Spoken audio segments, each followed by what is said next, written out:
Hey, journalists had kind of a tough week this week, Kevin. I got Jemele Hill is leaving ESPN for taking political stances on the air, and Michele Beadle would darn near committed career suicide by, being on the morning show on ESPN and essentially stating, says, "I'm done with football," based on the Urban Meyer. Suicide. That with notwithstanding, the fact is you can't say those things, and yet we almost have to these days. Yes and no. I mean, that's the problem.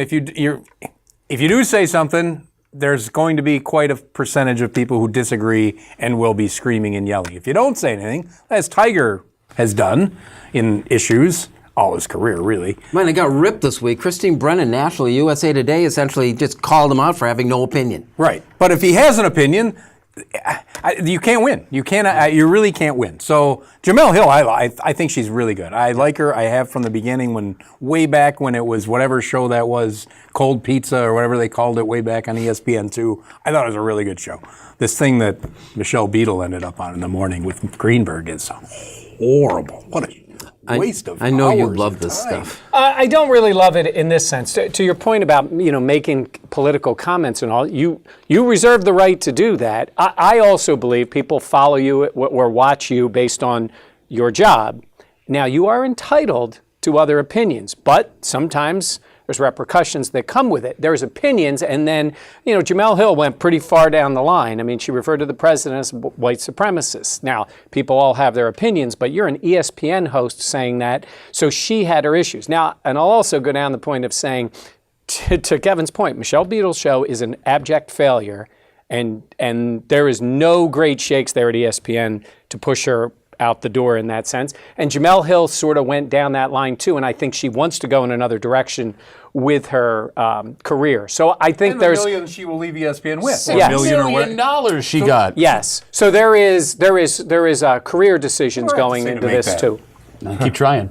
These days, I don't know how you do what you do. Well, I mean, and walking the line that you have to walk. Well, I don't know. I like to think on the break room when we do our thing, we stay pretty far in the middle. I don't trust anybody, so it's not hard to, it's criticize both sides. But Mike, to your point, you're right. You take a risk in making a statement when you're in a position like that. That being said, for years, in fact, up until only 2 or 3 years ago, these companies pushed their talent to make statements like that. You became a personality when you stepped outside of the morning shows, especially. You had to go across the line. Yes. By yards. But not even in offensive content, right? Like Michele Beadle and Jemele Hill and your Stephen A. Smiths and all of these guys that became famous for stepping outside of the box in sports and making very easy commentary, things that weren't hard to hate. You shouldn't hit women, obviously. Cancer is bad, obviously. And as things got more complicated and these people had already established that they had opinions, well, you can't just stop having opinions, so you kind of get caught in a catch-22. Well, Pat, in the show he does, you're really entitled to comment on almost anything. It's very different. Plus, you also are a comedian, so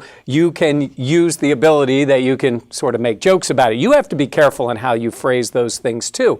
To that point, politically, like I said, you are entitled to have your opinion. How far down the line do you want to go? How political do you want to get? And in the context of on your show on ESPN, saying these things does open you up to criticism that is understandable to a certain degree because you're in that element. I mean, it's a little different for my case. I'm in a newscast. I wanted to ask you to jump in and just say, what guidelines have you been given? Have you been told? Not a word. Don't do. Not a word. But at the same time, well, they don't understand. They know you understand the parameters and are but he smart could say enough whatever to. he wanted here. Would this have repercussions? That's true. No, I guess it would depend. I would guess it would depend if I went down a line. The bigger question usually is in social media. And every once in a while you make a comment. I tweeted out one time, as I thought it was it was also sports related and political, about the fact that Donald Trump has a vendetta against, or I use the word vendetta, against the NFL. He's a guy who sued the NFL, a guy who tried to buy an NFL team. So you can't hide from the fact, from a sports perspective, that Donald Trump does not like the NFL, and maybe that clouds the way he looks at the whole national anthem policy. And I got people coming at me with politics. I didn't follow you for politics and all. Yeah, can you imagine that? If you thought he was a racist, would you feel comfortable saying that? No, I wouldn't say that in my forum as a sports anchor, sports reporter, and someone to comment. I think there's certain things you can say, but let's be honest, it's not really bright to say that, I think, if you want to go down that road, unless you are big enough. LeBron James can say almost anything. He is the biggest entity in sports.